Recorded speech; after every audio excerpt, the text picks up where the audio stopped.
Okay, our facilitator and instructor for Veg Club is Carol Appenzeller. And Carol thinks more about growing food than most people probably should. And we are indebted to her for that because she has a lot of knowledge that she's going to share with us.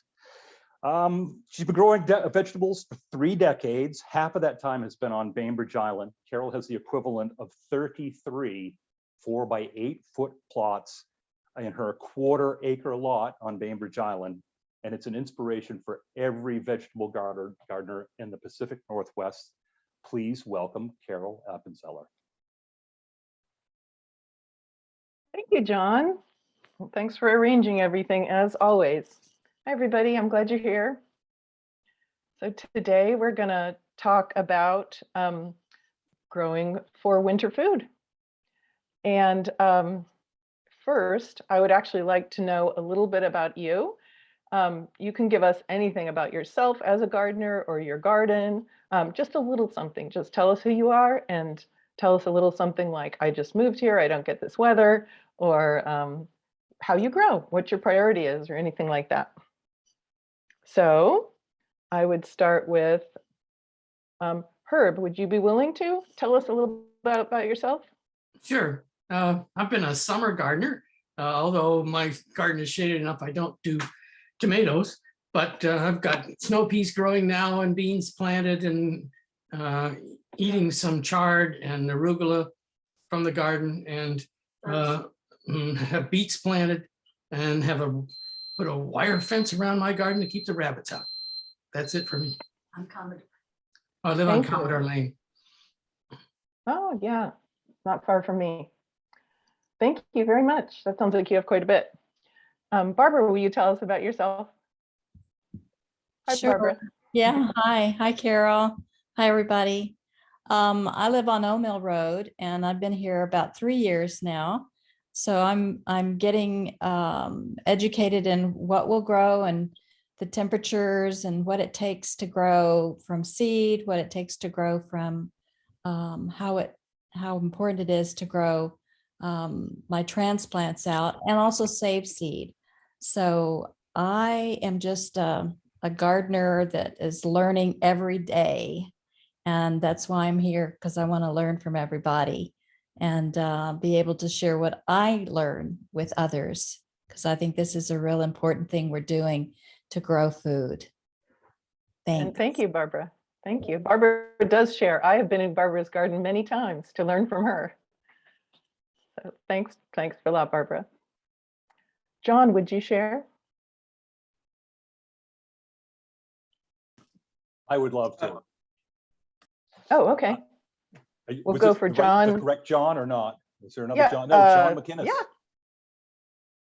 Either one. John McInnes, do you want to share? Sure. Thanks. Okay. Born and raised in Western Washington, lived all my life here. Live in Poulsbo now. I have property up in Squim and then property here in Poulsbo. Typically, I grow garden up in Squim and grow tomatoes down here in Poulsbo. I switched it up a little bit this year, and I'm growing everything here in Poulsbo. Neighbors took down a few trees to the south, so I'm gonna try to see if I can get a garden growing here. Grow tomatoes, grow fennel, grow cabbage, red and green, grow, what else do I got going? Snap peas, pole beans, chard, broccoli, cauliflower, kind of everything. A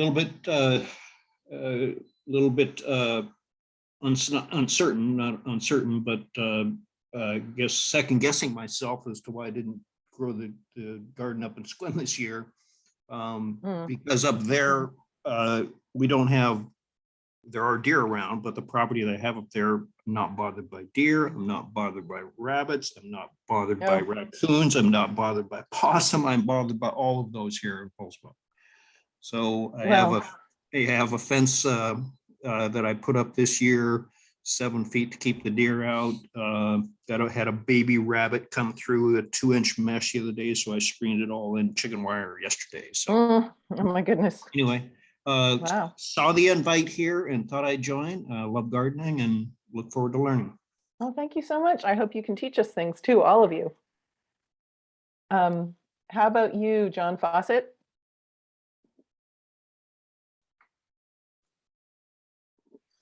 Well, my wife is really the gardener. I'm the assistant gardener in this operation. She is the brains of the outfit, so I do leave it to her. I do make requests. We're gonna try to grow watermelon this year. That's one of my requests.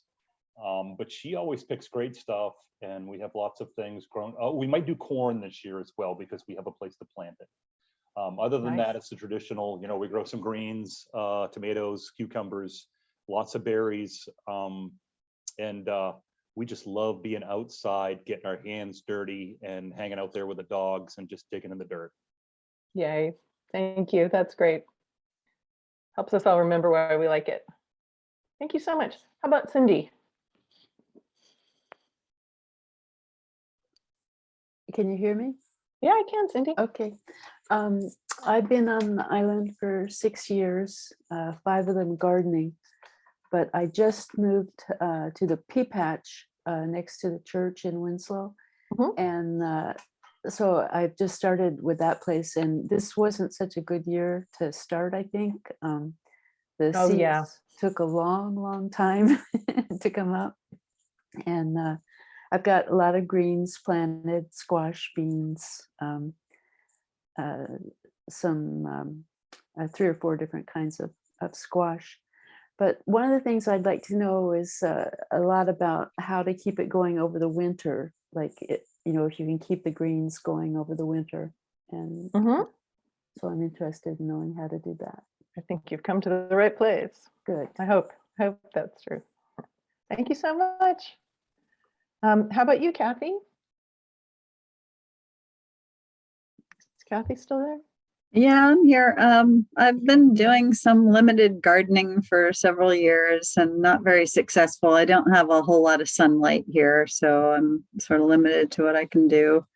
But I've got some lettuce and a few tomatoes that are getting sort of diseased already with all the rain. And Oh, I saw that. yeah, Yeah. what else? Sorry I don't about know. But I do what I can. But I'm always interested in Yes, other you do what you things. can. And you're always learning. Yep. Unfortunately, sometimes the lessons are kind of mean. Yeah. Well, thank you. I'm glad you're here. How about Kate?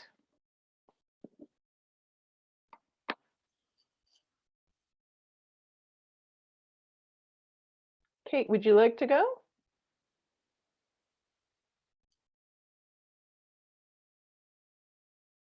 Okay. Kate will be back, I bet. How about Anne? It just says Anne, so I'm not Yeah. sure. A-N-N-E. Is that you, It's me. Anne? Yep. Okay, Uh, hi. I am I'm on here to learn. I've planted things for years now and never been very successful. Not really had a lot of time in the past to kind of figure things out, and now I've got a little more time, so been having fun this spring, even though it's pretty cold. Yep. Cool. Well, I know it can be heartbreaking when the warm weather stuff doesn't go, but something always goes well. If the tomatoes hate it, the lettuce loves it. Yeah, this is So, the first yeah. time I've had a banner crop of greens, and it's been great. And also I loved your input on the remesh with the greenhouses. I did experiment with that, and it was very, very successful.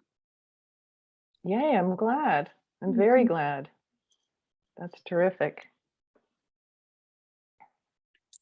And we have another John on here. If your name is John and you haven't spoken, will you talk to us? Hand raised. Oh, I think that might be my second computer. that's your second computer. Okay. I could talk again if you wanted. Oh, love it. That'd be nice. I saw Tammy mute her for a sec, but is she here? Do you see her? Tammy, are you on here? Yeah, I'm here. Hi, Tammy. Will you tell us a tiny bit about yourself? Oh, yeah, okay. I've as been a on, gardener or, you know? we've been just on the island for about 25 years and we have a really nice, large place. But, we kind of struggle about when to plant our winter veggies, when Mhm. and how to amend them. And also thinking this year with La Nina in the fix, I mean, can we plant winter veggies early?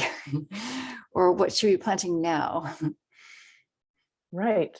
Good question. Yeah, and some of it you do plant now. Right. And with with climate changing and weather being different every year, you do have to kind of adapt, and it's a bit of a gamble, but I'm glad you're here. Thank you. So yeah, so some I know Tammy, I know some of Tammy's experience, and I know some of Barbara's experience.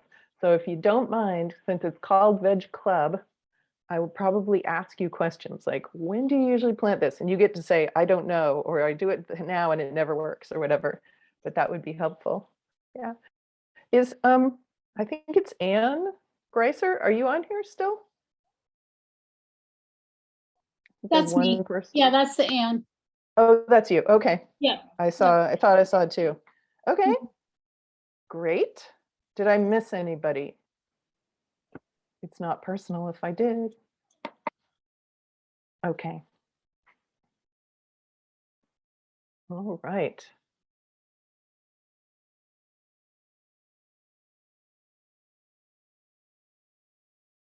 You know what? I think I'm going to change my share and see if I can get away with this. Just a sec. See what shows up. Nope.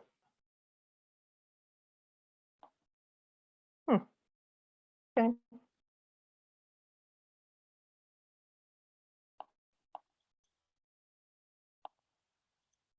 Okay, that's what I want.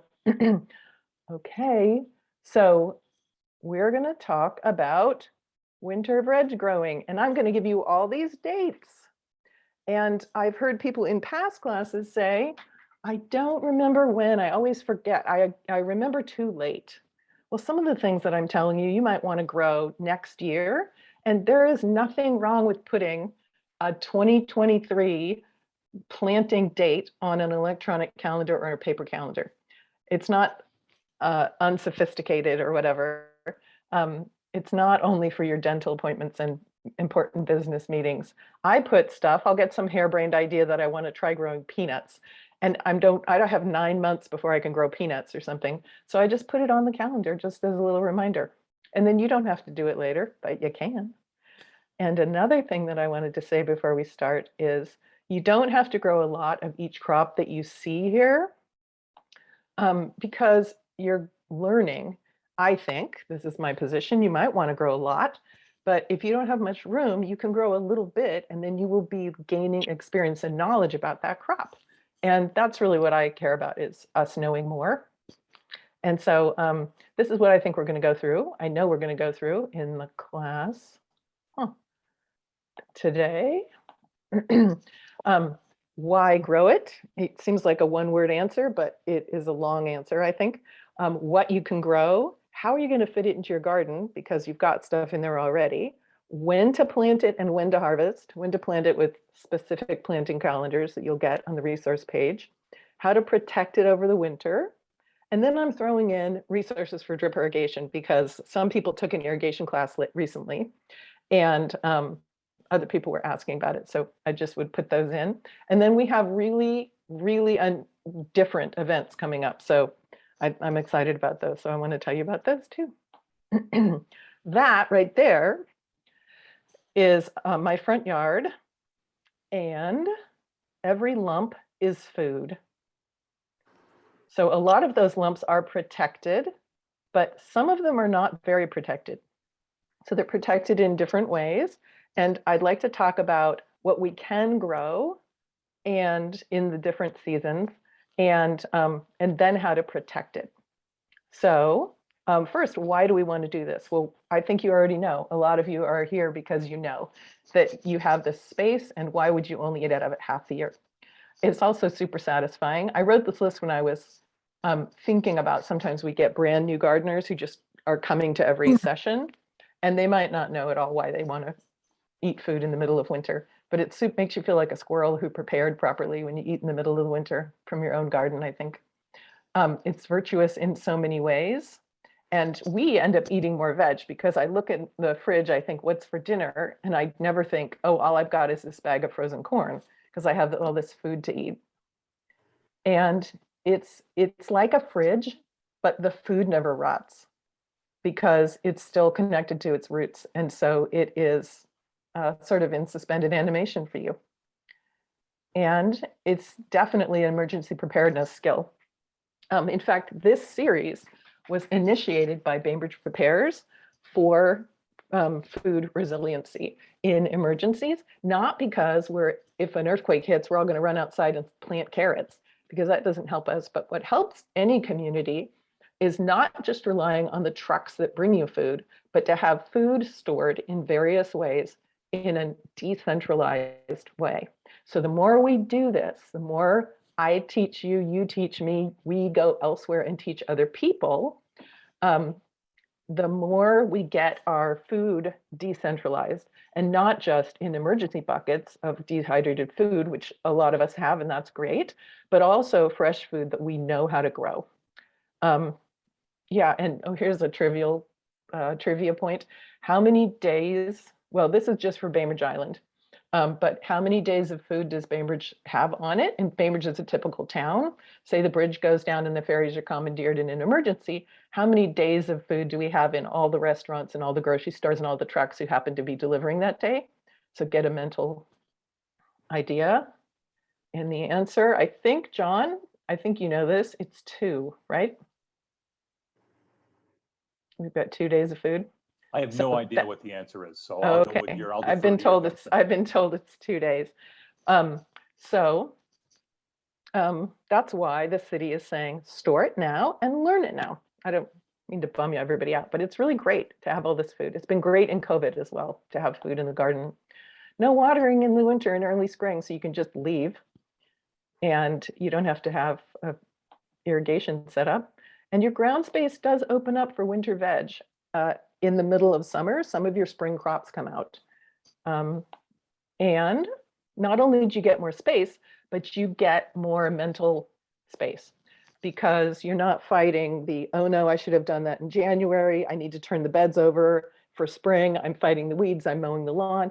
A lot of that just goes into a lull in late summer. And so you have more time, a little bit of time to do a little project. So maybe you want to expand. Also, you see where you might want to grow. Like, I put this in the wrong place, so maybe I'm going to put a bed over there. And also, it just makes you a better gardener. So there are several ways, several times to grow stuff, and that results in eating at different times of year. And there are also different kind of things that we can grow, different ways to grow. So these things in this picture are all things that we would grow earlier in the year, earlier than now. So these are available, but these end up being foods that we eat over winter. So if you're interested in these are, some of these are more for more experienced gardeners. I'm not saying you shouldn't do it. It's just a lot of times people say, well, I don't want to grow my dried beans and my dried corn for cornmeal, because I'm still learning about the rest of gardening. But if any of these interest you, they are definitely things that you can grow. There are some really great storage onions that last a super long time. There are very early dried beans that you can grow. This is a kind of corn that was bred for the Northwest that makes great cornbread, and it's gorgeous. It's very fun to do. This one over here is sweetmeat. I bet a lot of gardeners know about this. This is Oregon Homestead variety bred by Carol Deppy. So sweetmeat is a squash that you can grow. It's Northwest adapted. It's like an heirloom. But most of these are things that you would have planted earlier. So definitely, this is something to keep in mind for winter food, that there are plants that you can plant that store for a really long time. I think the sweet meat, it takes up a lot of space, but it's the best squash I've ever tasted. And I often, when I go to harvest the new sweet meat, I often have a sweet meat left from the previous year. It lasts that long. And also, does everybody know we plant garlic in the fall? So this actually is coming up. We plant garlic in the fall here, but we'll talk about that in a little bit. So instead of just focusing on these storage crops, I'm going to talk about crops that you can plant in the near future and then harvest. And it sounds like we have a lot of experience in this group already. So I'm going to go just quickly into some fall harvest stuff. And please disagree and put, raise your hand or just call out. It's not that big a group. To say that you disagree with this planting date or something. Tammy, is that you, Tammy, who wrote How Do We Store the Storage Veggies? Yeah, I was, sorry. We're going to do how to store in the September class. Awesome, thank So you. were you here just for storage, or were you here for growing? I'm here for mostly it all. growing. Okay. I'll go for it all. Okay, awesome. Okay, yeah, we're going to talk about that. And anybody who has tips, bring them when you come. So anyway, we're going to do a tiny bit on fall, and I'm going to just zoom through the fall stuff because there's a ton of stuff you can grow in fall, and I have planting calendars for you that will tell you about that. But I'm going to hit a few highlights, and then I'll do a few highlights for winter food and also for spring food. So here we go. For fall harvest, everybody knows about arugula, except we might have a couple of new gardeners who don't know that there are two kinds of arugula. They're not even that closely related. They're different genuses. They taste similar, so we call them arugula. So that's the one you want to do for fall. It's often called salad arugula. And you can direct seed it. It sprouts fast, grows fast, and bolts fast. But something you can do to reduce its likelihood of bolting is give it space. It's super tempting to plant arugula really tightly, like 1 inch apart, 2 inches apart, even 4 inches apart, it can still bolt. So the reason it bolts is it gets stressed out. It runs out of water or it runs out of food. So what you can do is go ahead and sprinkle them in every 2 inches or 4 inches or whatever, but then pull them so that the plants are 6 inches apart, and make sure, I'm sorry, I should have said before you plant them, put a balanced organic fertilizer in there. Or if you have fertilized with a balanced organic fertilizer recently, you can just put a little nitrogen fertilizer in there. And organic nitrogen sources are blood meal if you do animals, let's see, cottonseed meal, soy meal, fish emulsion, fish meal. So those will give food for the arugula and keep the moisture even. Because I have plants of arugula that are a foot tall and a foot wide or more than a foot wide, and they produce without bolting because they have space. When I give them less space, then they bolt more easily. Sorry. So this other one we're going to talk about later, but it's quite a different growth habit and a different plant. Anybody want to do fall peas? The instruction, the calendars recommend late June to mid-July. You can see these two planting dates that I did a couple of years ago. When I planted late June, I harvested everything by early September. So they were kind of like a late summer pea. And when I planted July 15th, I harvested everything within September, the month of September. And you can try pushing it later than that if you want to and plant later. But what happens is we get puny plants and they never set peas. Sometimes if we plant too late, because they need that sun in order to want to flower. And you can see there are a lot of peas on those plants. Those are only 3 foot tall plants. So if you do want to do fall peas, you want something quick maturing, like 60 days, which are generally short plants. So they'll say 2.5 to 4 feet or something. We want them to be enation resistant. Tell you about that in a minute. Powdery mildew resistant. Tell you about that in a minute. And plant them. They'd rather have morning sun and afternoon shade. We know that. Well, some of us know that, and some of us don't know that, huh? So they'd rather have sun from 8 a.m. to 2 p.m. than from 2 p.m. to 8 p.m. because it's hotter and it's more stressful. And give them shade. if you can, I literally take the window screens off of my house and tip the window screens along the trellis. And if it's still too sunny, I put more window screens on because I only need to open a couple windows. So, and also keep them evenly watered. So what about this resistance code stuff? I don't know if you've ever wondered when you see those letters. Certainly gardeners who aren't familiar with these would wonder, but even more advanced experienced gardeners don't always have a list for what the heck these letters mean, and they're not always written in the catalog or easy to find. So this is from Johnny's. It's on the resource page already. You're going to get the resource page later, and you can just type in eNation or something like that. So I can just look for it on this list. And so we see PEMV. If I put eNation in, and I know I need an eNation resistant P, then I'm going to see these letters, and I need a powdery mildew. So I'm going to see those letters. But where am I going to see those letters? I'm going to see them, for example, here. Maestro is a recommendation of a variety for a shelling pea that does well, and that is both powdery mildew and eNation resistant. So here they are. And those letters mean that it's resistant to those diseases. And this link is also on the resource page. And Cascadia is another one.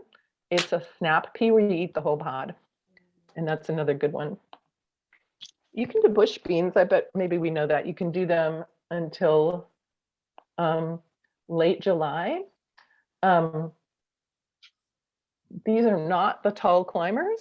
They are basically, you're almost looking at the whole plant here. There are a few leaves above this plant, and then they just set a lot of beans all at once. Some people like to freeze beans for winter, and so this would be one you could plant. So not a tall climber. Those need to be planted earlier, but you can often get away with a July planting. Now, it's cool, right? It's cooler. So if we continue with cool weather, and Tammy was asking, should we plant earlier? Yeah, you might try it. Part of this is just us learning. So for the arugula, for example, if I have a 3-week window in which to plant it, I might try planting some 1 week too early, and then in the middle, and then at the end of that. So I can see what works, because I'm trying to grow my knowledge, increase my knowledge, not just, get a crop this year. And of course, you can do brassicas too. June 15th for broccoli that you want to eat in the fall is a good date.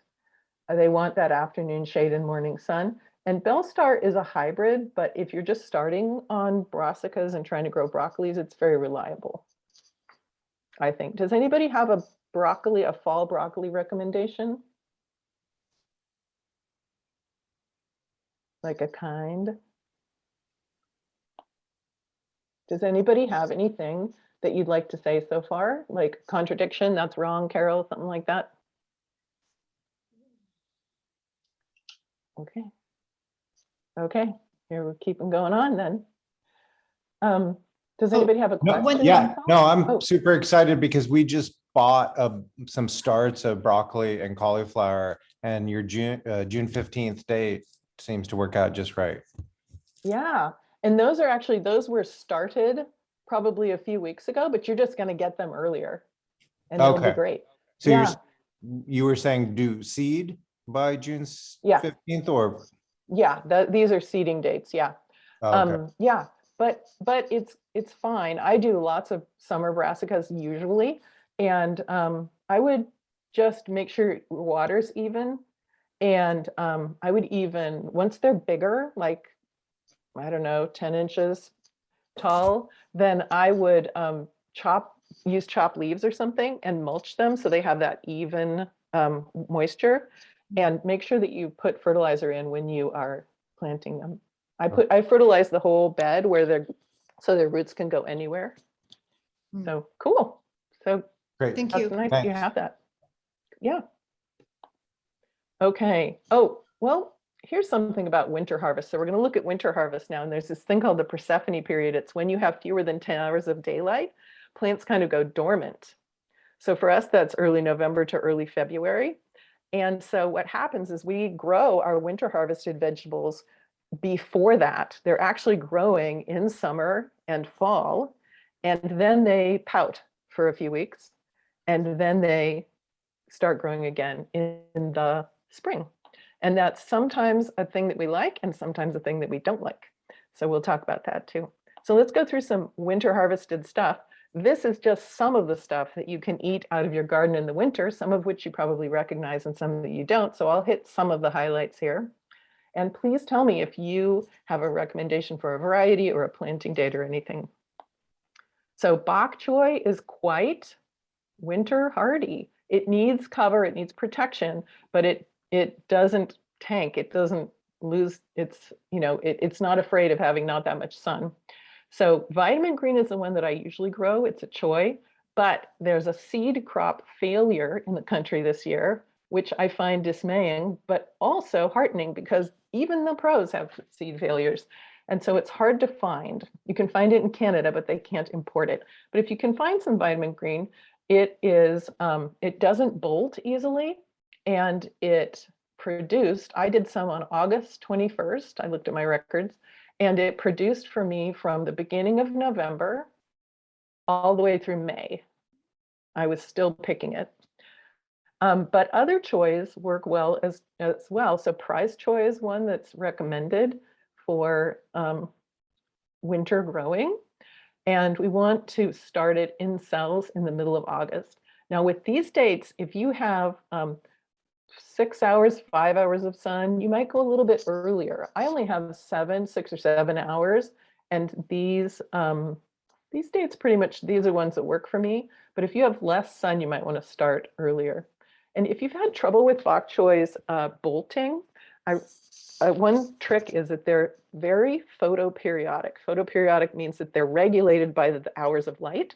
So if you plant it, say in May, it gets more sunlight more and more and more, and it wants to make flowers. So what you do is wait until way after the solstice, like in August, and then you plant, and it won't bolt. Carrie, what's your question? Or your thing you want to tell us? Hi, Carrie. You raised your hand. Was that an accident? No, it was no accident. No. But I have a problem with slugs getting into the bok choy. How do you get Yes. slugs? Well, I make sure that I don't have a lot of places for them to hide around it. Maybe we can all pitch in on this. So I reduce hiding places, and that includes wood and stone and ornamental, like foxglove plants that have a lot of space. So I don't plant them, have a lot of space underneath. I mean, I don't plant them near that. And I use beer traps. Beer traps are they're most effective really super early in the spring, late winter, early spring, because there's nothing else to eat and the slugs will flock to them, but I still use them now. I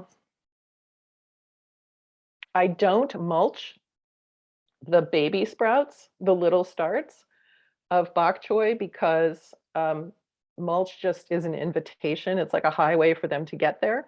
Once the plants are big, I'll mulch them. And I water in the morning and let the soil surface dry out. Is anybody else ready with some more advice for Carrie? Those are all things that work for me, Carrie. And it's harder in this spring Carol? because nothing ever dries out. Yes. Okay, thank you very much. Yeah. Was that somebody else wanting to give some hints, some tips? Okay. Okay. Escarole, this is another winter one. This is super winter hardy, and it's a great lettuce substitute because for me, if I have winter lettuce and I'm protecting it so it doesn't freeze, the slugs love that. So it's a complete slug race between me and the slugs to get to the lettuce. But escarole, they don't eat that much. They might be under it. They might be one or two in it, but they're not eating it. It's slightly more, it's slightly chewier than lettuce, just a little bit. You've probably eaten it in a salad and not even known that it wasn't lettuce. It's slightly more bitter just if you eat it raw, but if you dress it, sour and bitter are chemical opposites. One's a base and one is an acid, and they don't just cover each other up, they actually destroy each other and they make other interesting flavors. So I quite like it. Natasha and Diva are recommended, are things that I've grown, the ones that I've grown that have been successful. Natasha looks really upright in this picture, but it's not. It grows just like Diva. So it actually has leaves that are down against the soil. So when I'm harvesting, I'll often take off the leaves that hit the soil because they get a little bit more rotty. And then I take off, well, I'll back up a minute. I started on August 1st in cells, and then I plant it out at the end of August, and I give it rain protection because it does rot just a little bit. And now I'm going to tell you about the leaves. So I take off those on the bottom, just, if they're not looking good. And then I go to each plant, and for my family, I plant a dozen plants because there are 3 of us.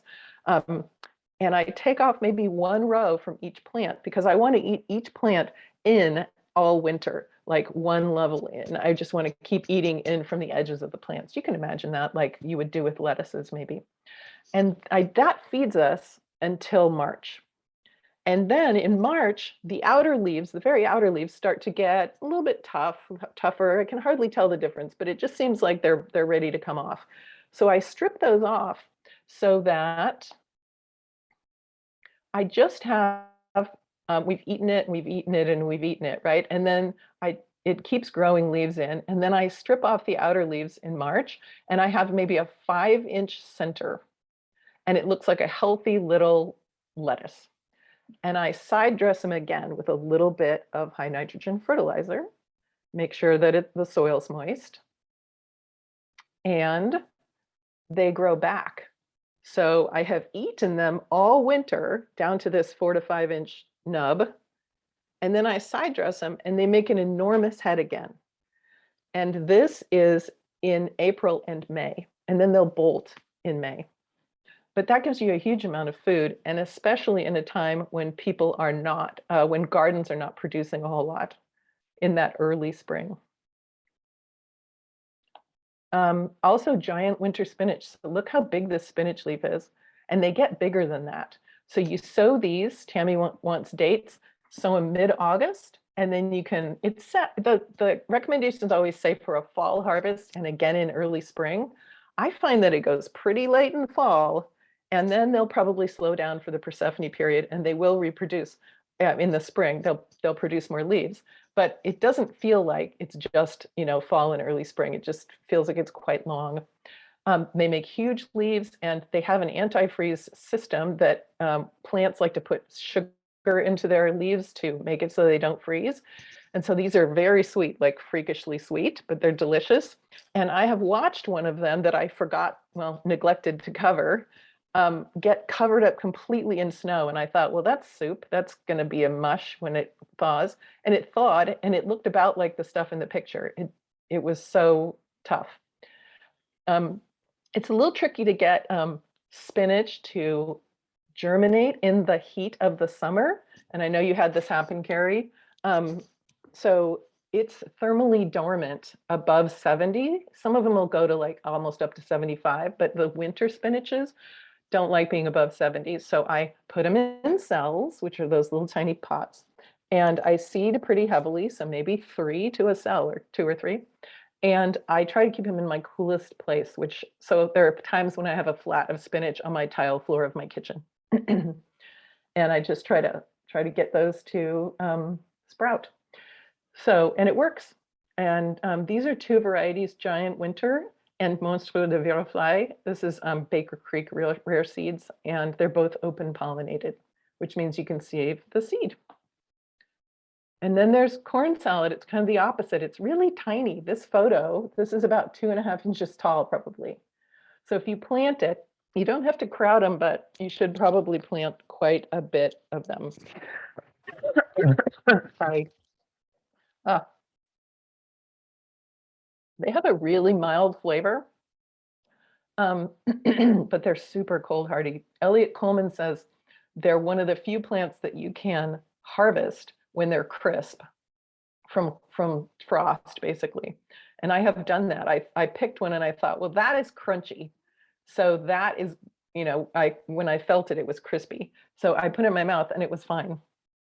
So they're very cold hardy. They're very mild. So I don't actually grow them very much anymore because I want a more robust flavor, but they are interesting. And if it says special summer type, don't grow that one, grow the winter type. I have kale in here because I met 2 people in the past couple of weeks who grow in the Pacific Northwest, and they didn't know you could overwinter kale, and they didn't know about kale sprouts in the springtime. So kale is very robust and you can keep it all winter. You can either plant in the summer, late summer, to have kale, new kale for the fall, or you can have just the ones I've been growing, you've been growing, started in April, or I usually start mine pretty late, like May, because I do that because I want a bigger plant. I want it to grow in the spring and the summer so that I have a big, robust plant going into the winter. Mine are sometimes so tall that I have to stake them. I would rather have that than a plant that just has like 10 leaves on it, because I want to have more food in a smaller footprint.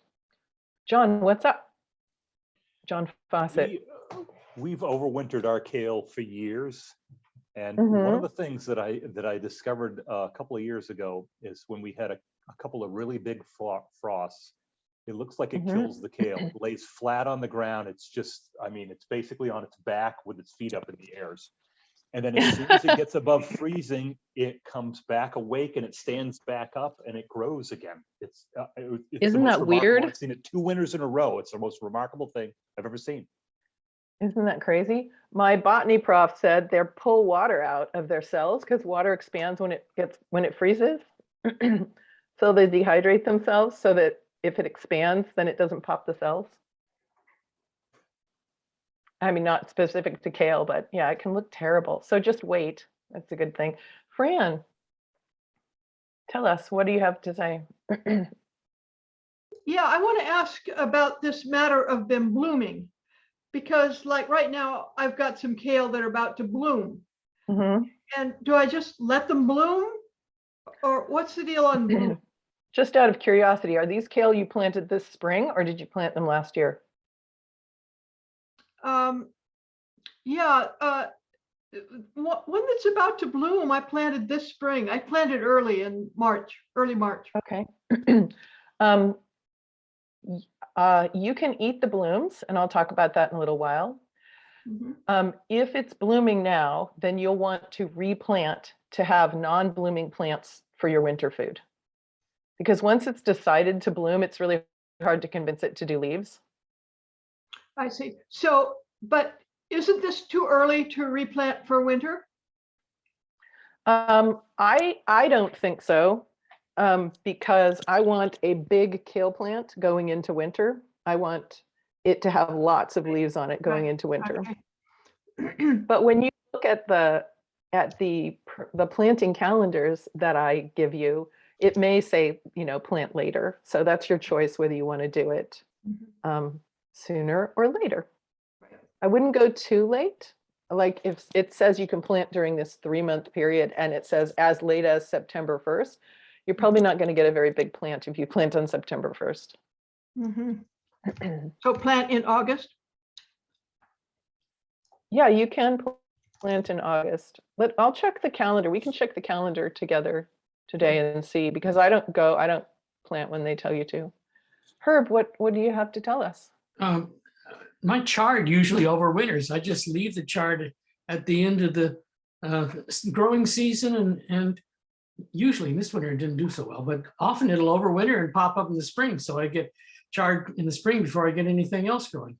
Isn't that great? Yeah, leaving these things and letting them continue in the spring is really great. Yeah, it's always, I think it's worth leaving things just to see. Chard, it's not red chard, is it? You know, it doesn't have red stems. I think you're muted. You're muted, Herb. Some are white, some are yellow, some are red. It's Okay, territorials, bright lights. rainbow chard. Yes, okay. I read there is a strain of rainbow chard that was being bred just by people, folks, and it's probably on the market now that is even more cold resistant. Yeah, chard will often freeze down, right, and then come back. So you do lose the leaves, and it looks gross, right? They call it melting. But in the spring, it comes back. Yeah, yeah, from that massive root. Yes. Yeah, that's really great. Yeah. Yeah, a lot of plants will do that. We have two more. Barbara, what are you telling us? Yes, hi. I wanted to just share too with Fran about the blooming kale or any of the brassicas that bloom. I love to leave them and let them bloom because it attracts all the pollinators. It forms Right. seed, and then I can harvest the seed that is actually adapted to my bioregion right here. And then I can use that seed to replant. I don't need to go buy seed or order seed, and it's very vital. So I love to feed the pollinators. Number one, those bumblebees, they just are all over the brassicas when they bloom. And number two, I get free seed. And so it's wonderful. And it's beautiful in the garden. That's amazing. Thank Yeah, you. it's really great. And then the native bees like brassicas, and the native wasps that are predatory, right? Yeah. Somebody else has their hand up, I guess. Is that it? Okay. Well, what else? Beets, of course you can overwinter beets. They're great at overwintering. So I have done it as late as July 18th, but it depends on your sun. So first week of July is a good bet. Does anybody plant their beets a lot later than this, or? Nope. Well, I just recommend beets. They need a little protection, but I will show you how to protect them. And parsnips also. Parsnip, we need new parsnip seed every year. You can save your parsnip seed. Some people do that. But if you do that, then you need to use that the next year to get a good germination rate. Parsnip seed doesn't tend to keep for very long, weirdly. But sometimes some people just, seed a lot more heavily if they use old seed. You can direct seed it now. You can do it earlier than now, and you'll get bigger roots. But I think if you do it now, you can still get good sized roots, usable sized roots. But they are very slow to germinate. So you have to make it your job to go out there on a sunny day, maybe twice a day, to keep those moist. But they're easy after that. If you can just get the darn things out of the ground, up their leaves out of the ground, then they're easy to grow, and you just harvest them as needed. But with all root crops, beets and carrots and parsnips, they're going to bolt in early February. So I'd keep an eye on it, because that's the end of the Persephone period. Things start growing again.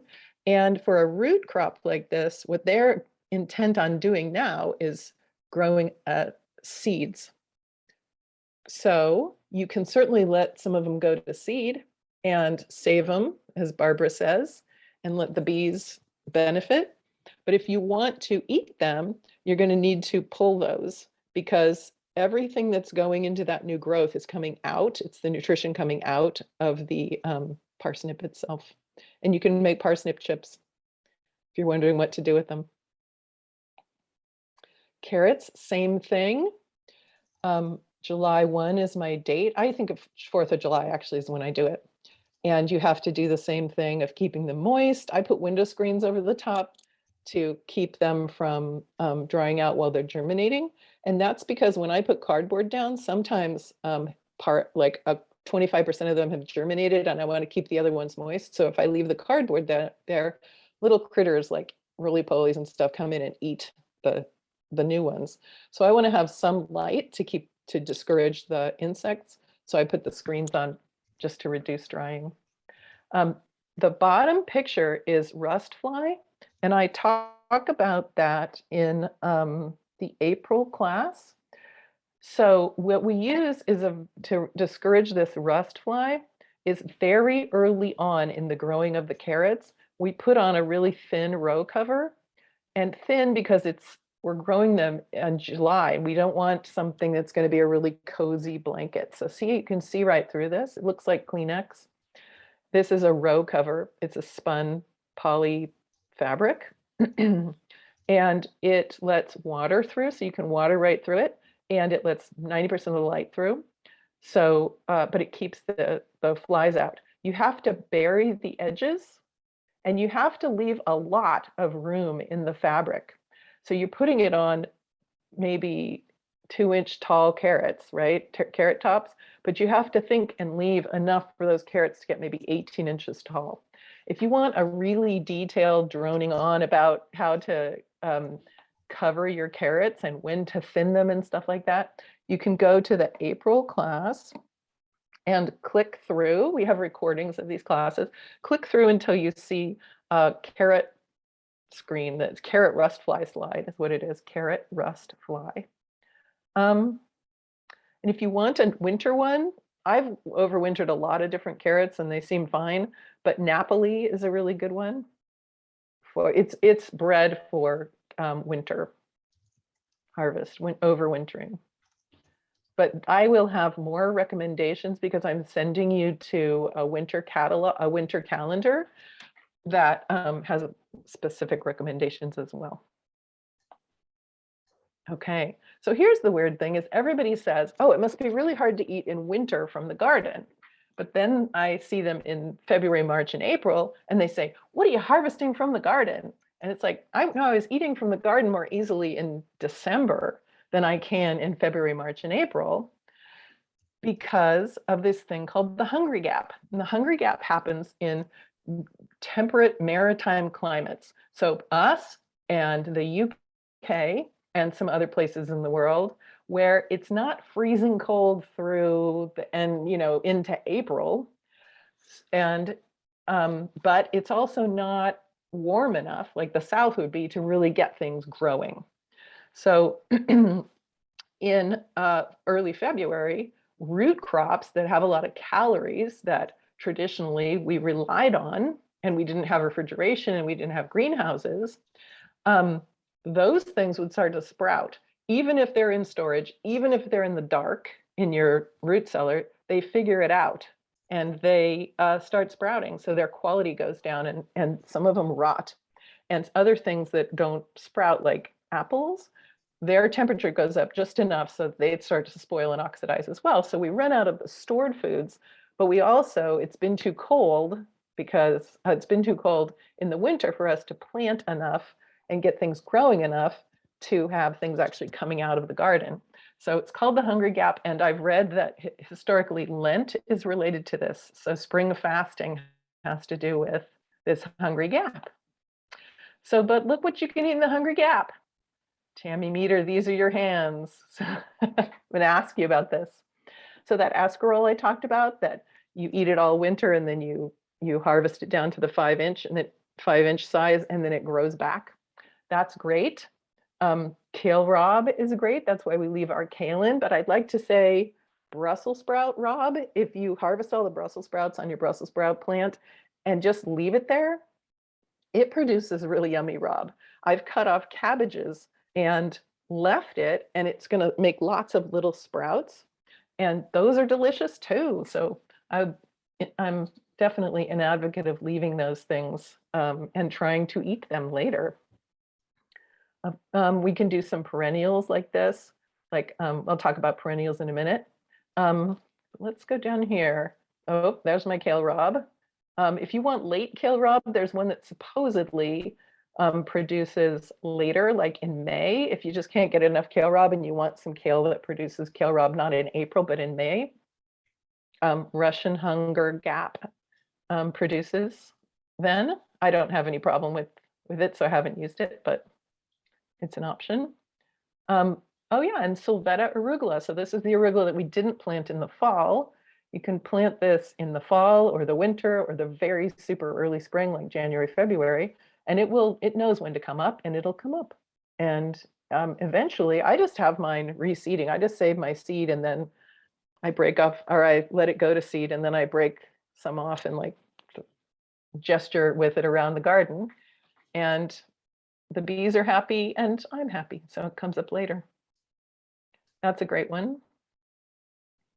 And then there are these. You plant these on July 15th very reliably, and you can start them in little pots. And the reason I'm starting them in pots is I want to have them wait until A, they're bigger so that the slugs don't get them. And B, I've got things that are still growing in my garden. So I want those to finish so I have space for these. So I set them out depending on the weather and depending on whether I want to pot them up into slightly bigger pots because I want them to wait longer, somewhere in the second half of August. And I leave them in the ground. So a lot of these brassicas, a lot of brassicas that you plant will grow and then they'll produce a head like in the fall, or I've had brassicas produce a head in December. These are giant plants. If you get them really going and you fertilize them well, they're huge plants. And then they make you think they're giving you nothing in December, January, February, some of them even March and April. You get what you think is nothing. And then Tammy, are you here?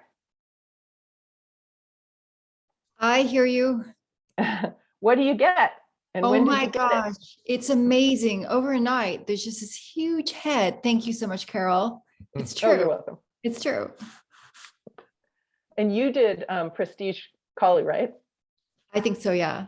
Yeah, Yeah. I mean, you did the Collie, so it was a Prestige, yeah. And these are open pollinated too. Yeah. It's Yeah, amazing. so It's amazing. was it hard to keep the Collie going? Sometimes Collie is picky, like if you dry it, let it dry out, or it doesn't have enough fertilizer or stuff. No, anything. no. Our only problem was leaving it too long and it got Uh-huh. a frost and it froze on top and then it was no good. Yes. That was a different, yeah, that was a different batch, but yes, yeah. Yeah, that's a good point. The plants themselves, the leaves, I don't protect. But if I know it's going below freezing, I go and look, and any head that's on there, I take the towels that I use to, like, dry off the dog or the boat, the kayak or whatever, and I just take the folded up towel and throw it over the top, or a bowl from the kitchen or something. Yeah. Yeah, so the heads themselves can be damaged.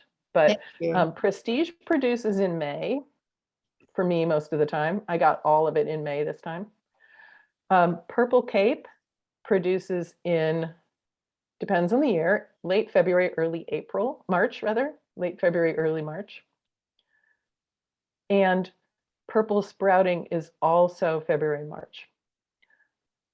If you want to just start with this, I mean, if you want, I want to encourage anybody to do any of these, but Purple Sprouting might be the simplest.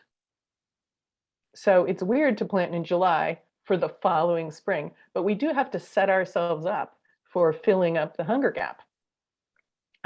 Purple Sprouting, you can see that this is actually a collection of small heads. So they come up all over the plant. They don't have a concentrated head, and you can pull them off or snap them off and use them. And they'll come back, and then you snap those off and they'll come back. And every time you do it, they come back smaller, but you can get a lot of food from the Purple Sprouting. And these actually produce, since the heads are really big, I would say they produce quite a lot of food per plant as well, but they don't come back. Once you cut it off, then that's it for the ones with the main heads. But I take the leaves off and I feed them to my neighbor's chickens, and it gives the chickens greens in a time when they wouldn't have a lot of greens. And then she gives me eggs, and they're all the better for it. So I feel like that's not a huge waste. And what else? Oh, Purple Cape, there was a seed crop failure this year. So you may not be able to get Purple Cape this year. You can look around. There are Etsy people who save the seed, so you could try that. I can't say that, it's certified disease-free or anything, but you could try it. Gary, what do you say? I have to say that I wanted to know what open pollinated means. Oh, thank you so much. Open pollinated means that if you save the seed, you will get the same kind of plant that you took the seed from, because it's a purebred.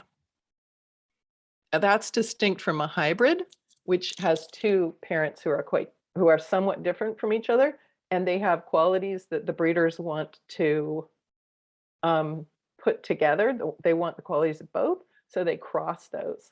And what happens is when you try then to breed those on, you might get the qualities of one or the qualities of the other, but you won't necessarily get that same plant that you had at the beginning.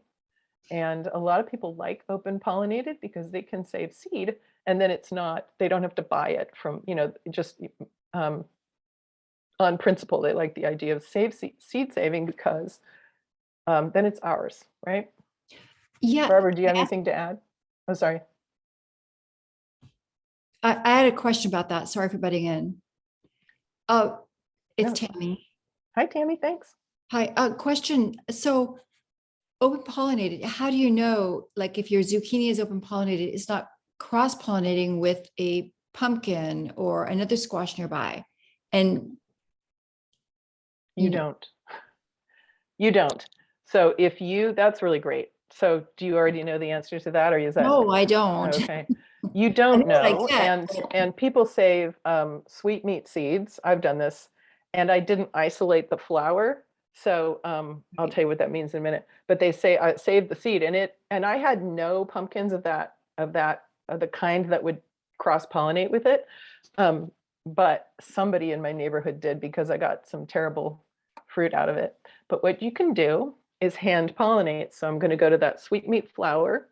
And as soon as it opens, before anybody gets to it, I'm going to take a male flower and strip off the petals and eat them because they're delicious.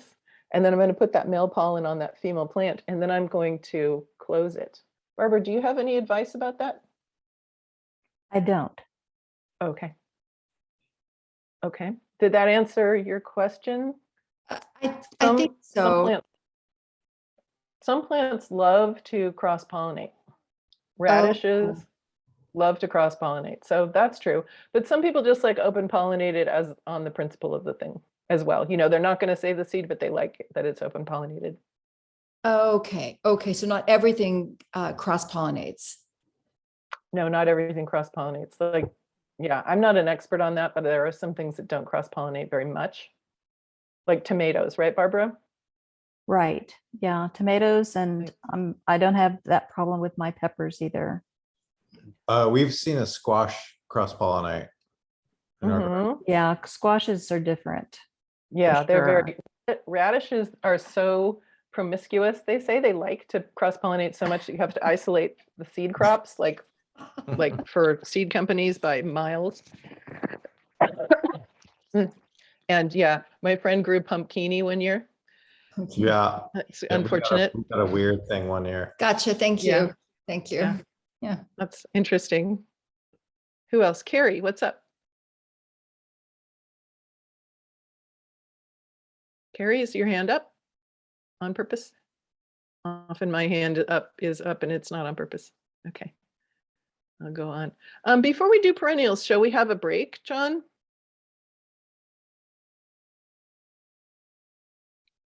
Let's have a little break. Let's have a 5-minute Yeah. break. I'll if set the alarm for 5 minutes. Okay, I'll see everybody at 8:15. Bye-bye.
Are we back?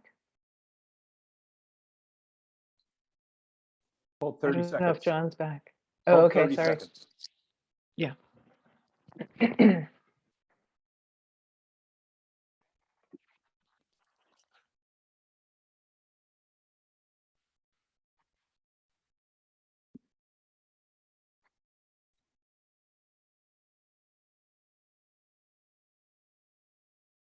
Hi, Maridel.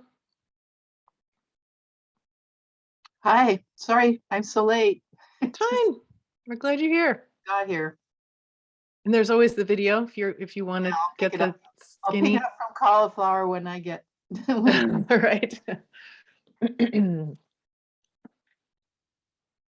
Okay, we ready?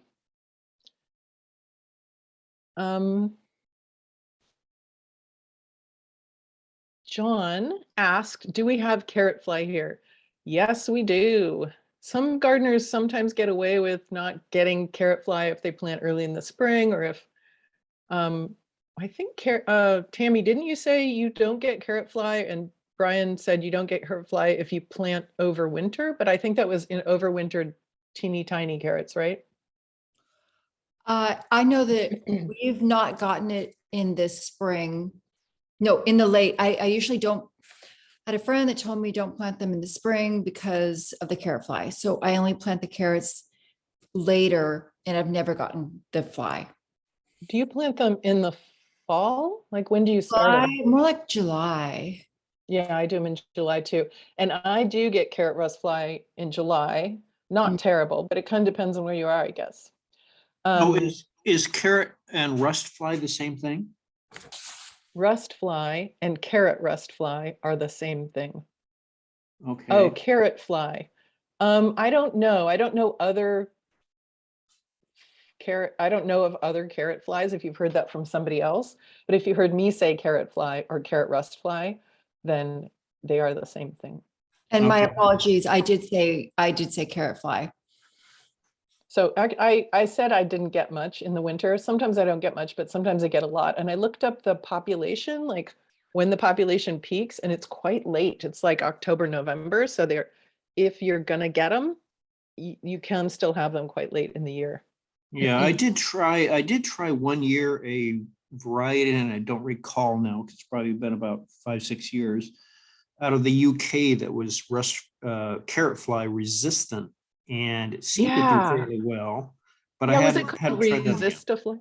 Sorry. Yeah, interesting. That'd be interesting if you can get it too. There's Yeah. one called resistifly. Was that it? That sounds familiar, but it's been a while. And I don't remember how they taste and that type of thing, but and then I kind of quit growing them, but I want to start growing carrots again, and I want to do the the wintering over like we're talking about here. And that's where the carrot fly is, again, my lay term, was a problem, because every time I tried to winter over, I would end up with carrot fly or damaged carrots. Yeah. So if you look back in the March class, there's a carrot rust fly section, and Okay. it will tell you what to do. I tell people that you can let them get 2 inches tall before you put the remay on, the fabric, the row cover that I was talking about. But if it's bad and you want to really not have any, I would put it on maybe right after you seed the bed, and then you're going to have to pull it off to weed and thin and put it right back on, because you know how you can smell carrots when you're weeding? So can the flies. And that's how they know. So they'll come. So also you can see, sometimes you'll see flies that are trapped in the cover. But the great thing is they're not expecting you. They're sitting upside down on the row cover on the inside, and they're not expecting you. So you just go pinch, and you can kill off any that are inside. Okay. So I found it very successful. So you want the March class. I think I also did it in the, I did it in the March class, but that was spontaneous. The April class is the one where you're going to see an actual slide for it. Okay, well, this is my first time here. I will go do some research then. Thank you. Yeah, there's a list on the resource page. Hi, Barbara, what's up? Yeah, I have a question about the carrot fly. Are there any natural predators that can be attracted for the carrot fly, either as a predatory wasp or whatever, or are there any kind of traps that you can use, pheromone traps that would be good for the carrot fly? I haven't seen any pheromone traps recommended, but that'd be really interesting to know about. I have not seen anything for rust fly. I'm writing that down. Maybe you'll find something and you'll let me know. Yeah, I'll Or- look, but Mhm. I thought maybe there might also be some natural predators that would be, Yeah, if the usually natural predators are for larvae, right? And right. so they would need to be a predator that can trap the larvae in the soil because that's where the rust fly lays its eggs. And then it lays it right next to the root. And then the rust fly larva comes out of the egg and crawls right over and gets in the root. So maybe I don't know, it would be too big for a nematode, I think. Yeah. But that's Or- interesting. Maybe a fungus or something could get it. Or, yeah, a fungus, probably. Yeah, that That's sounds. an interesting that's- question. Yeah. There's a company called Arbico, ARBICO, if you feel like doing any research. Yeah. And they might have something. I would put rust fly in specifically for that. And what's the site What again? happens? ARBICO. ARBICO. Okay, thanks, Carol. Arbico Organics. They're very interesting. They have a lot of predators and stuff. Natural solutions. Yeah, I don't see any more hands. Tell me if you do, John. Okay, well, perennials can fill this gap too, the hunger gap or the hungry gap. Asparagus is a great early spring plant. I grow very little asparagus because I feel I don't have the right sunny spot for it, but I do some. So it wants a super wide, it wants a 3-foot wide bed. It wants it to be dedicated. Asparagus can live for 30 years as a perennial, and they make a mat of roots. And it's really hard to weed once the mat is holding the roots of all the weeds. So we want to keep them very well weeded. And they want maybe a raised bed. Often we do that here because they don't like wet roots in the winter, but they also don't want to be dry in the summer. So you have to kind of manage them. Rhubarb, on the other hand, is it is deer resistant because those leaves are toxic. It is pretty, it's striking, it looks good in an ornamental bed. So I have one in front of my front door. And yeah, it's a lovely perennial plant. Going clockwise, artichokes are bearing now. Mine are just heading up now. And they're a perennial. In fact, they will produce more babies for you, more baby plants. So you can continue to get more and more artichokes. Artichokes look like they would like a really hot, baking Mediterranean cliff to me, because they're gray and fuzzy, but they like seaside locations because they get the sun without the heat. So I would not plant them against your hottest wall. They don't really love that. What they like is to be kind of pampered. They want, like all of these perennials want, they want to have nitrogen in the early spring scratched in around them and pretty far out because the roots go as far as the plant leaves go. So put in some nitrogen. Actually, I use an AP fertilizer, like a balanced fertilizer, organic fertilizer scratched into the soil. And then I give them a little bit extra nitrogen, not gobs more, but just a little bit. And they want to have compost on them and they want to have even moisture through their lives. So it looks like a plant to me that would like to be drought, that would enjoy drought, but it's not. But I'm making it sound like you really have to baby it. It just comes up and does its thing. And you only have to put the fertilizer and compost on once a year and make sure it gets a drink. It's not a big deal. This thing here is what asparagus looks like when you buy crowns from the garden center. And we buy them in the spring. And then you can look up how to plant them. This is a perennial cauliflower. It's not really perennial. It means it'll grow for 2 to 3 years, but you have to keep it religiously picked, because if it can make seeds, then it has done what it was born for, right? Is to make those seeds. And so, yeah. So I don't know if you want to pick that religiously or not. Carrie, did you raise your hand? I did. Oh, okay.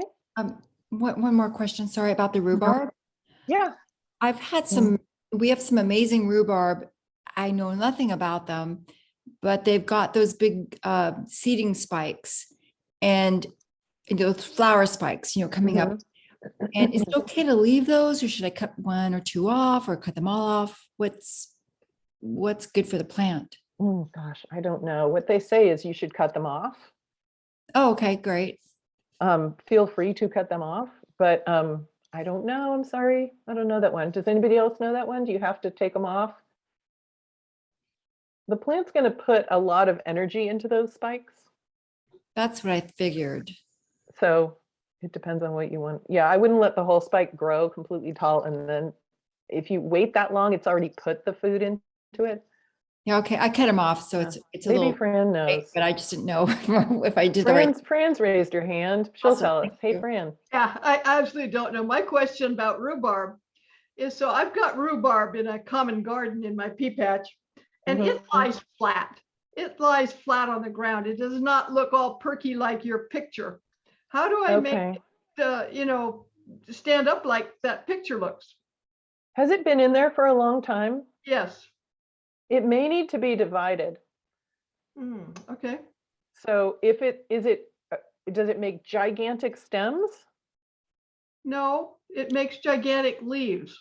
Okay, but it's not like the most succulent rhubarb you've ever seen? Right. Yes. Okay. Correct. So after it's been in for a few years, and the number is 2 to 5 years, is what they usually say. Then you wait for it to go dormant in the winter, and then you sharpen a spade or whatever, and you cut it into, you cut the root and cut it into pieces. Every one that you want to grow needs to have bud on it, if you can see the buds. Right. And then you give them away. But maybe, who else raised a hand? Was that you, John? No, it's me, Herb. Oh, thank you, Herb. I had some rhubarb that was growing flat on the ground, and so I just gave it a little bit of balanced fertilizer, and it perked up. So it just was weak from like lack of calcium or something? Something, yeah. Ooh, that's an easier answer than mine, right, Fran? Yes, thank you. Do his first. Okay. I love that everybody's talking. This is so great. Okay, now you might wonder why you'd want to go to the trouble of planting in fall to harvest the following summer. This is another thing you can do. Well, it's because it makes bigger bulbs. So people do that with sweet onions, like Walla Walla sometimes. They'll do it with shallots, but a lot of people around here do this with garlic. So this actually is going to happen for you, say end of October. Tell me if you plant at a different time, but I do mine at the end of October. So you have a bed where something else has come out, and I put a little more compost in it, but if you composted well earlier in the season, you probably don't need to do that. I put some balanced organic fertilizer in there, and then I plant them. You put them 2 to 3 inches deep with the root end down and the pointy end up, and then mulch it with chopped leaves. Something you want to mulch with chopped leaves or straw, something that you don't, that can decompose into the soil. If you do it with wood chips, it's harder for them to get out, but it also means you have to remove those wood chips, and you can't just wait for them to rot in. That said, because wood chips will give you a nitrogen deficiency if you turn them in. That said, in April, you plant them in October, and they're going to grow a little bit, and they're very cold hardy. So you might see them coming up in the fall and winter, and they're quite cold hardy. So you don't have to worry about them, except that you need that mulch layer over them to protect the growth points of the garlic cloves from freezing. But when you see daffodils in the spring, you remember that you need to feed your overwintered alliums, that's these guys, garlic and onions and shallots, and any overwintered cauliflowers, you know, the one that we were talking about that waits and waits and waits, those can benefit from a side dressing of nitrogen as well. I bet you didn't do that, Tammy, right? Because I never told you to do that. Oh, actually I did. And because Shelley at Bay Hay has a little sign that says, plant in the fall, and then when the crocuses bloom, side dress with blood meal, and then a month later, dress with fertilizer. And so I've always Good, done that's a that good with one. garlic. Do that. I've always done that. Do that then. Yeah. That's, yeah. I'll send you the Right. So picture. yeah. Okay.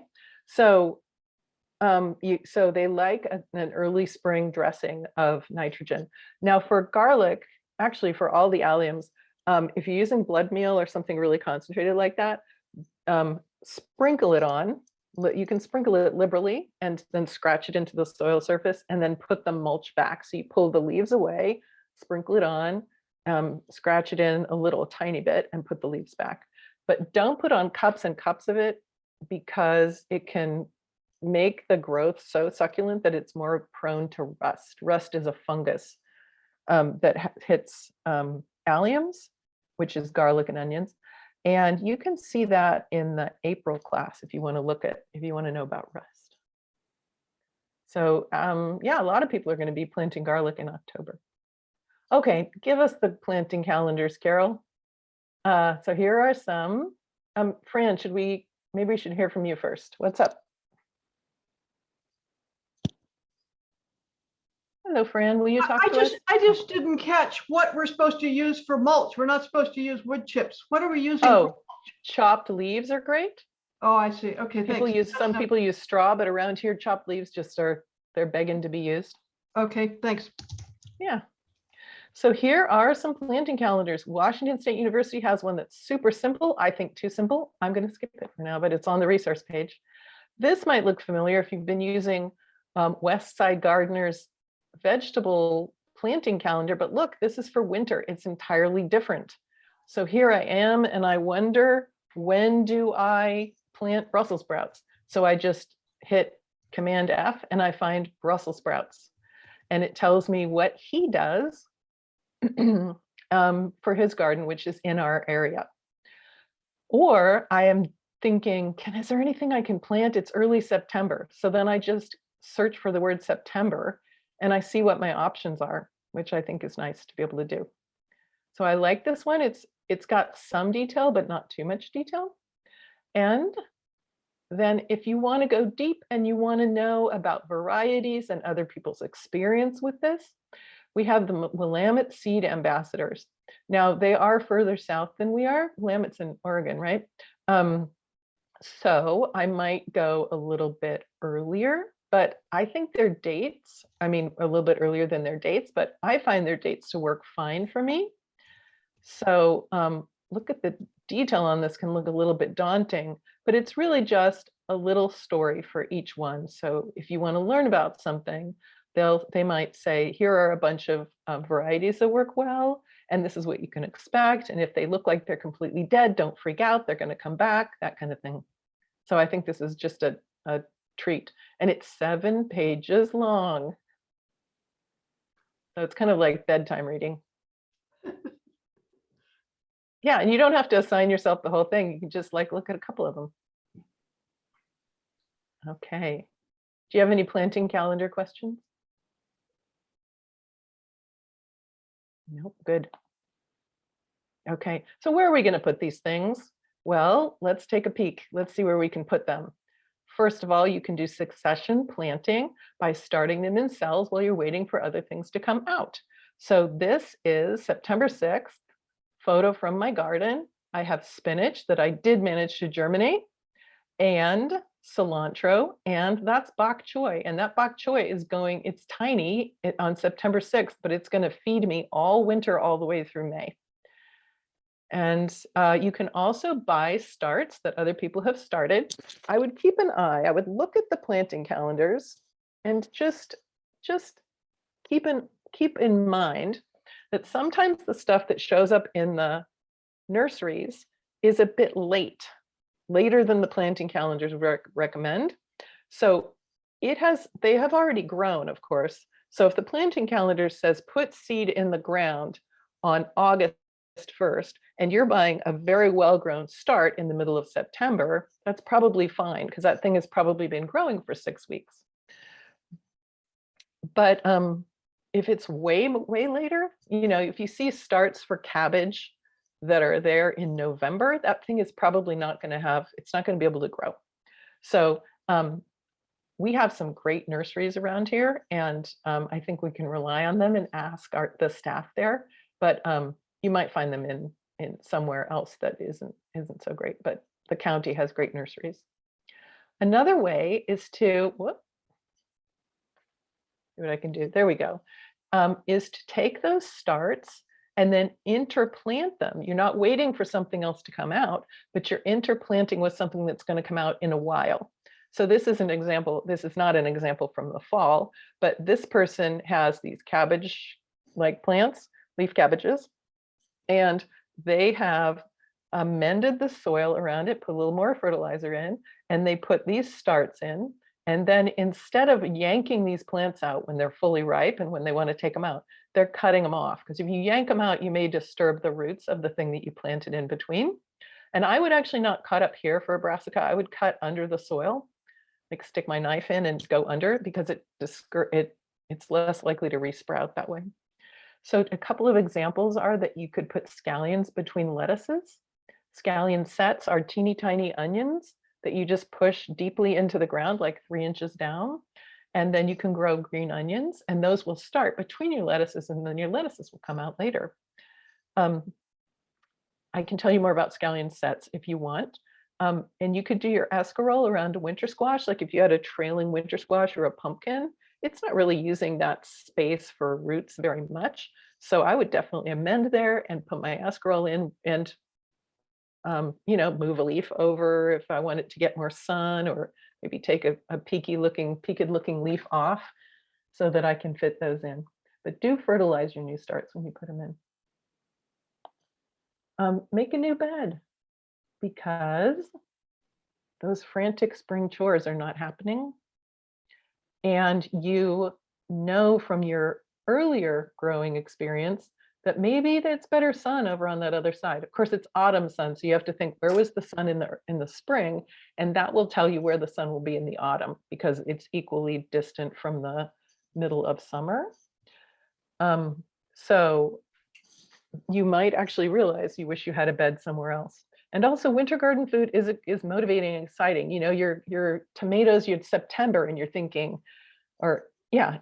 this is so great. I just want this. I'm sad this is stopping. Well, it doesn't have to stop. You can just keep going. This bed is dug directly into the lawn, and I want to remind you that you don't have to make some architectural project out of a garden bed. You can just cut the lawn into like 8 by 8 bricks, like cut straight down and chop it up, and then pick them up by their grassy hair, pull them out of the ground, and turn your spade on its side and smash the roots and soil against the side of your spade. And that'll take most of the soil out, and then compost the grass, dig in some compost, dig in some balanced fertilizer, and smooth it out, and you've got a bed you can plant. And you can get rid of this later if you want to. So this isn't autumn, because I let my grass go dry. So if this were autumn, this would be brown. And also, this grass is not infiltrating, it's just flopped over because I let it go get long and I didn't edge. So no questions about that or comments? Okay. Oh, this is Sylvetta arugula that's not crowded. So this is the wintry arugula, and it's really big and happy. Also, crops will finish, lots of crops. This is not a sick pea bed. This is a done pea bed. It has just finished its life. Your spinach will bolt by then. Your spring beets might be getting pulled out. Mustards might bolt. Garlic comes out in July often. Your carrots have gotten big enough. Lots of things can be coming out, so you'll have some space. If anybody can think of anything else that comes out, or any other advice about this, do let me know. So here are my tips. It's just a summary to choose the right varieties that are winter hardy. And you can actually go to a catalog and put in winter veg, and some of them will tell you, you might have to go to more than one, but some of them will recommend. Fertilize, keep it watered, especially if you're trying to get carrot and parsnip seeds up. Give them shade if they're a cool weather crop, like things that usually grow in the spring. Mulch them, but I would mulch them not when they're teeny tiny. I would wait until they're bigger. Carrie, that's another tip for bok choy, is I don't mulch until it's quite big. I don't know if I said that, but maybe I did. Lettuce and spinach, you need to trick them into germinating and protect them from freezing. And winter foods will resprout in spring. This is great if we want kale rabe, or we want those broccolis that wait until springtime to give you a broccoli head. It is not so good if you want to eat the roots. So we want to pull those. And it's usually, for me, it's early February, like really early February. But it is also great if you do want them to bolt, because we can leave some of those for the bees, as Barbara said, and for seed for the next year. So here is a garden bed. Here's my front yard, all tucked in for winter. So another thing that's, sorry, I always have a cough. Anyway, they're tucked into in various ways. So let's look at how you can protect. Some plants don't need protection. And so I would say you can protect kale, but you usually can get away without doing that. We've talked about that. Like John said, his kale lies down and then it gets back up again. I don't protect broccolis and cauliflowers that haven't yet borne any head at all.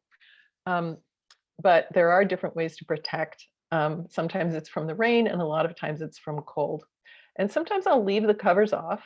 If it's a lovely fall, I don't put the covers on for a really long time. I kind of keep an eye on the weather, and if the temperature is going to drop, then I run out there and I do all this covering. So this is a low tunnel, and I took this a couple days ago, so I'm not going to use it for very long. So I just have rocks holding it down, the plastic down. These are, sorry, drawers from a refrigerator that was unrepairable. So I took the parts out and I'm using them. This is a Rubbermaid box. It's not a new one. I'm not going to use a new one. That would be, I don't want it to go to rot in the garden, but the UV breaks the plastic down eventually. So what this is one that is split, and it's split like all the way down the side and halfway down the back. I actually found Howard Block, who owned Bay Hay, carrying this out to the garbage. And I said, Howard, can I have that? He said, it's trash. And I said, it's perfect. Give it to me. So just keep an eye out for that kind of thing. This is a 1970s bubble umbrella from which the handle fell off. So I just stabbed it into the ground. So if you just keep an eye out, if you're a trash rubbernecker, you know who you are. We've probably seen each other driving slowly by people's garbage piles. So I'm going to tell you briefly how to do this. People who've heard it before, never fear, it's not going to be as long as the first 2 times. Let's see, it's in the March class if you want more details about this. This is remesh. I like it better than PVC because it turns into iron in the soil, not plastic. So the mesh is called remesh. It's reinforcing mesh for concrete. So you can buy it at Builder's First Source and a couple of other places. I'll show you in a sec. But I and another person I know have called a home store and said, home supplies, whatever, where I'd buy this stuff, and said, I want remesh, how much is it? And they said $50. And I said, I know you're talking about cattle panel. And they didn't say, oh, I'm sorry, I misunderstood. They said, I know, I told you cattle panel because I figured you wanted it for your garden and you'd want cattle panel or hog panel. So no, you have to say no. And this actually happened to a friend, and she ended up buying the thing for $50. So that's not this. This, when last I checked, was $10. COVID price might have brought it up in the last couple of months, but it's $10 for a 4x8 panel. And the plastic, you can bend it. It's sturdier than fencing, but it's not as rigid as cattle panel, and it's cheaper. And I have some that are 20 years old.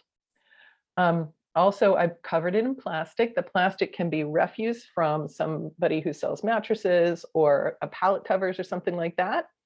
They're not UV protected, but they are trash, somebody's trash, and then you can use them. And when they wear out, you can put them into your plastic recycling if they're clean. And that is a great way to go. If you are not going to do that and you're going to buy plastic, I invite you on the end of class survey, I invite you to tell me that you want a piece, and I might do a cost sharing with you if we get a roll of it. So I'll see what happens, but it'd be about $1.25 a foot, I think, for the plastic. And the reason we'd use UV protected plastic is it won't break down. It'll last for years. So you're not using more plastic and more plastic and more plastic. It has like a 4-year guarantee. They suggest that it's 4 years. It'll last for 4 years. And it might be longer here because we don't get that much incident sunlight. So yeah, you can let me know. So this information is where you can get this is on the resource page. And this is on the resource page. And you can get, this is the least expensive, but this is also the one you have to buy at 100 foot. But they have smaller sheets for sale on the market elsewhere, and it's much more expensive. So let me know if you're interested. You can also use these with deer netting, not bird netting, to protect plants from other stuff. So these are low tunnels that I made out of it. Okay, we're done with that. You can also use heavy fabric row cover. So the stuff we put over the carrots was really light. There's this AG50, they say protects to 24 degrees. You have to have support for it, like the row cover that I showed on the previous slide. And then you could put that over. It doesn't keep the water off. So for things like escarole, it won't keep them dry. But water does go through, so that could be an advantage or a disadvantage. Does anybody have any recommendation about fabric row covers? Like you've used them a lot? Nope. So this is the super heavy one. It blocks more light, but it also supposedly keeps them warmer. Okay. And mulch. So the tunnels you can use for things like maybe your green onions and what else do I have under there? Bok choy I keep under there. Escarole I keep in the tunnel that I just described. But you can also use chop leaf mulch or straw mulch for root crops. They don't need that tunnel business. You can just get some chopped leaves and throw them over. It does invite voles in. So what I do is I don't put it on until it's going to freeze. Like I'll put on my calendar, I'll look 10 days ahead and I'll just put on my calendar, Friday it's going to freeze. So put this on Thursday. And I put the chopped leaves on. And then after that big freeze is over, I might pull them back. In fact, before I put them on, I just, as insurance, I might pull out quite a few carrots and quite a few beets, and because I would like to have some of those in the fridge that are definitely not nibbled. So I put it on when it's cold, and I sort of kick it off to the side when it's not cold. Except you can just leave it on garlic, because garlic isn't attractive to voles. And I don't find parsnips attractive to voles either. Sometimes instead of leaves, people use cardboard, and that's even easier to put on and take off than the leaves, right? So definitely you could substitute that for when it's going to freeze. You can just make sure the whole thing is covered with heavy cardboard. The voles like that too. So I put it on, I harvest some, and then I put it on, and then I pull it off. And that's another reminder of what it looks like with all that protection. Most of these are unprotected because those are broccolis and cauliflowers, and they have not produced heads yet. And here's some kale that is just out in the open.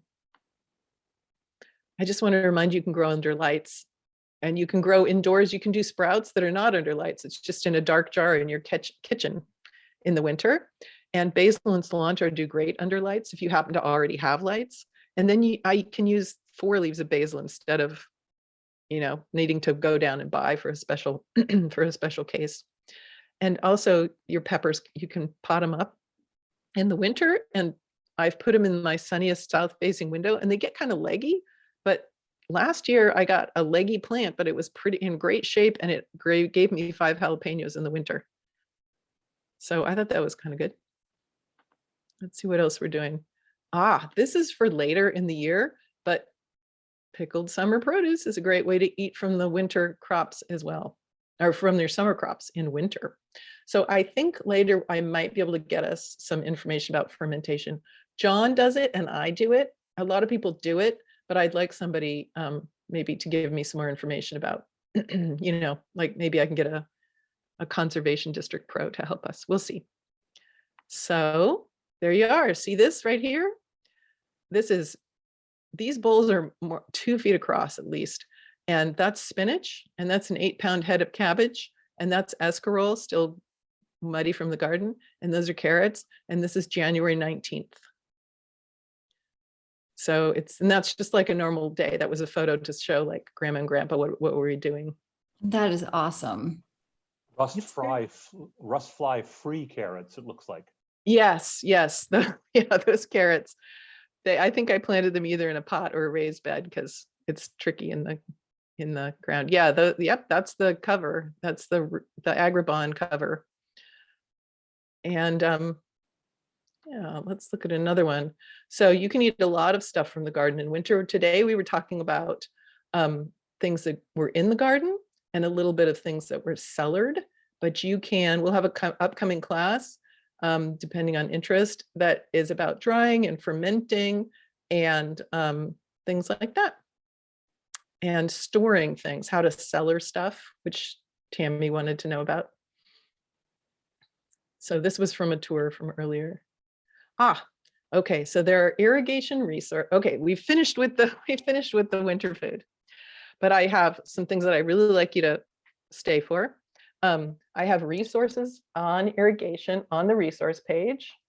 And I also want to tell you about these upcoming things that are really cool and they're really different. So this is July. We're going to have an open a water bath canning class at Barn for free, which is unusual as I understand it. And it's going to be about jams and vinegar pickles, probably strawberry jam and probably dill pickles, I think. It starts not at 7, but it starts at 5 on July 12th. And a lot of people have already received my information letter about this that includes this. If you've already received it on the survey, you can just click no. Don't click yes, whatever it is on the survey. But this is coming up, and it is space limited, and you do have to register for it. And it tells on my newsletter, it'll tell you how to register. Actually, I think it's in the resources. Is it, John, at the top? Anyway, I'll just talk about the next thing. This is another really, oh, sorry. I have to look to check. Oh, thanks. This is another thing that's really unusual. We have tours of Bainbridge farms given by the farmers. These are a lot of historic farms, and the farmers themselves have great histories on the island, and we can learn all sorts of cool stuff from them and connect to our community on a lovely morning. So here are the dates and where we're going. And there is a sign up. This also comes if you click, please tell me about these events on the survey.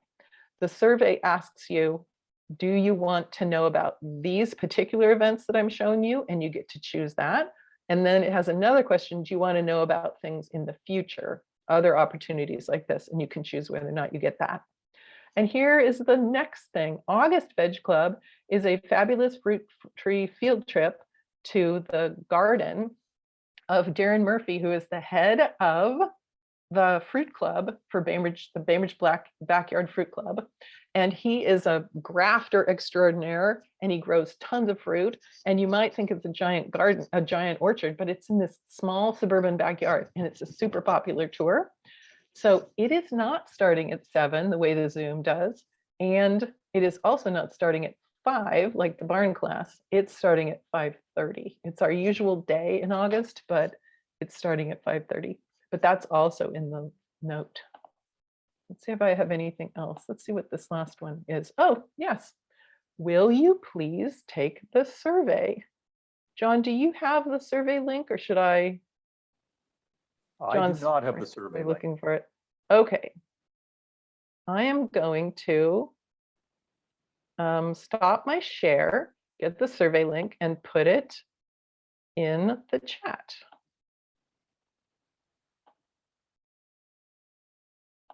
Give me a sec here. I'll make it available to all of you.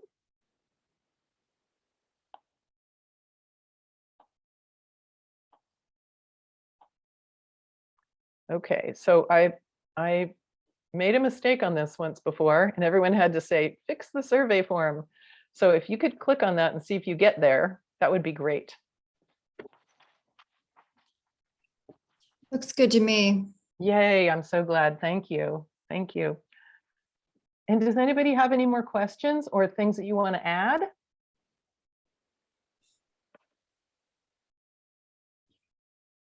Carol, I do have a question. Yep. The problem I have had with my tomatoes here has been late blight. Mm-hmm. And I happen to catch it right as it's on the stems and I'm able to pull all the plants, get rid of them, Okay. dump them. But I'm wondering if anyone has any experience with actually covering the plants or protecting them. Is there a way to keep them drier and keep the late blight from coming, or is it just endemic in the soil and in the air where we really can't prevent it? Does anybody have any advice about that? I do, but I do Yeah, too, go but it's ahead. probably the same as you do, Carol. So you go. well, you can contradict me. I'm going to share my screen, I think. Let's share the screen, Carol. Okay, that's a tomato house. So you can build a thing around them. I call this my ridiculous tomato house because I've not built one before, but they're growing inside there. And you can see this, right? Yeah, I can. So you can build this. This is one of those low tunnels that I showed you for winter protection. And it's just up on some stakes. And then it's got plastic wrapped around it. And yeah, it's not using PVC. There's no PVC. It's all iron and bamboo, but it does have a plastic cover. It's not just endemic. It floats. Fungus spores like that float so easily that they can go 30 miles and infect one farm, and then it blooms in that farm, and then it goes 30 miles. So there are national maps that farmers can look at to show how far the cloud has gotten and when they should expect late blight in their area. It usually starts in the south because it's warmer there. And when we, yeah, so it does come for you, and it's really about cultural conditions.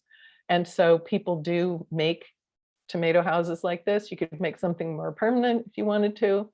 And another thing is if you overwinter potatoes, it can live in the living tissue. It only lives in living tissue around here over winter, supposedly. And so it can, they can give you an earlier case of it. What were you going to say, Tammy? You have a big old house, right? You have a PVC house? Yeah, so we put a hoop house around it. But, you know, and I think that probably helps a lot. I mean, I know it helps a lot, keeps the heat in and all that.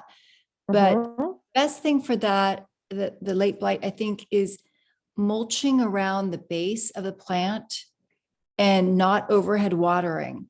Because when you mulch around the plant, I think that it doesn't allow the spores to pop up out of the soil.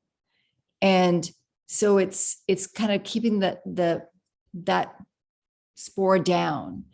And yeah, that's the best thing I've heard of for that, is just a really nice mulch and no overhead watering, which is what's great about the tent, you know, the tent thing over it. And maybe drip watering, or at least Always keeping drip water at soil watering. level. Yeah, always drip watering, never overhead watering. Okay.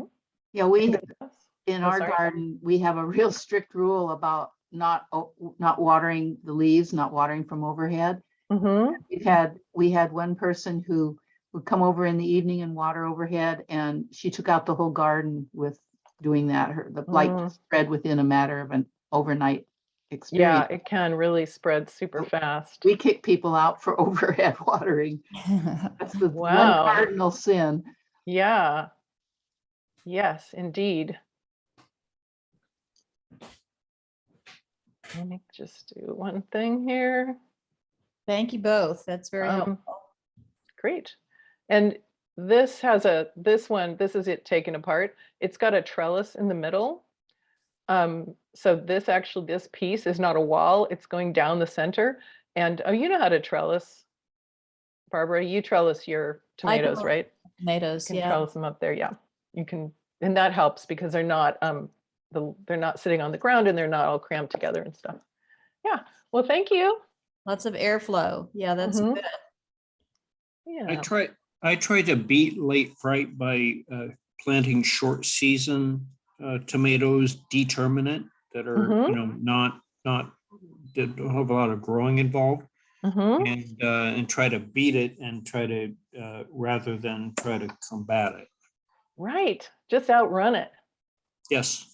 Yeah, interesting. Yeah. And determinate ones will be faster, right? There's also a list in the resource page. If you go to the April class, there is a list of tomatoes. There's a link to late blight resistant tomatoes. I don't have any experience with that. I'm growing one of them this year just as a test, but there's a list of not all the ones that exist, but the ones that were tested by Seattle Tilth Alliance. Yeah. Any last comments for the good of the order? I think that would be a great way to share seeds with tomato seeds that are really that have success in beating the late blight here. Yes. Yeah, and we're going to probably rely on that to come up with something. Yeah, definitely. Really great. Well, I want to say thank you to everybody for the participation. That was so cool. It's not bad that we didn't have as much in other classes because people didn't have as much to share, but that was really great. I really appreciate you speaking up and talking and sharing information that you had. I learned stuff. So thank you very much. Please do go to the feedback page, even if you have done other feedback pages for this class series. There are some new questions and things. Yeah, lots of new questions. So I'd really appreciate that. And I hope to see you at the barn canning class and the farm tours, which are ongoing through the summer, and the amazing backyard fruit. And anything else, John? No, that's about it. The only thing I wanted to say is the Master Gardeners are doing their clinics at the library on Thursdays. They open up about 2:30, 3 o'clock. We close at 5, so they're done at 5. As we expand our hours, they'll probably stay a little bit longer. But look for them at the library on Thursdays. Well, thank you. Thanks for your great support, and thanks for your making this a great club. Thank you, Carol. Very You're helpful. welcome. I Thanks, look Carol. forward to seeing you all. Okay, goodbye, everybody. Bye. Bye-bye. Goodbye, goodbye. Thank you. That was a great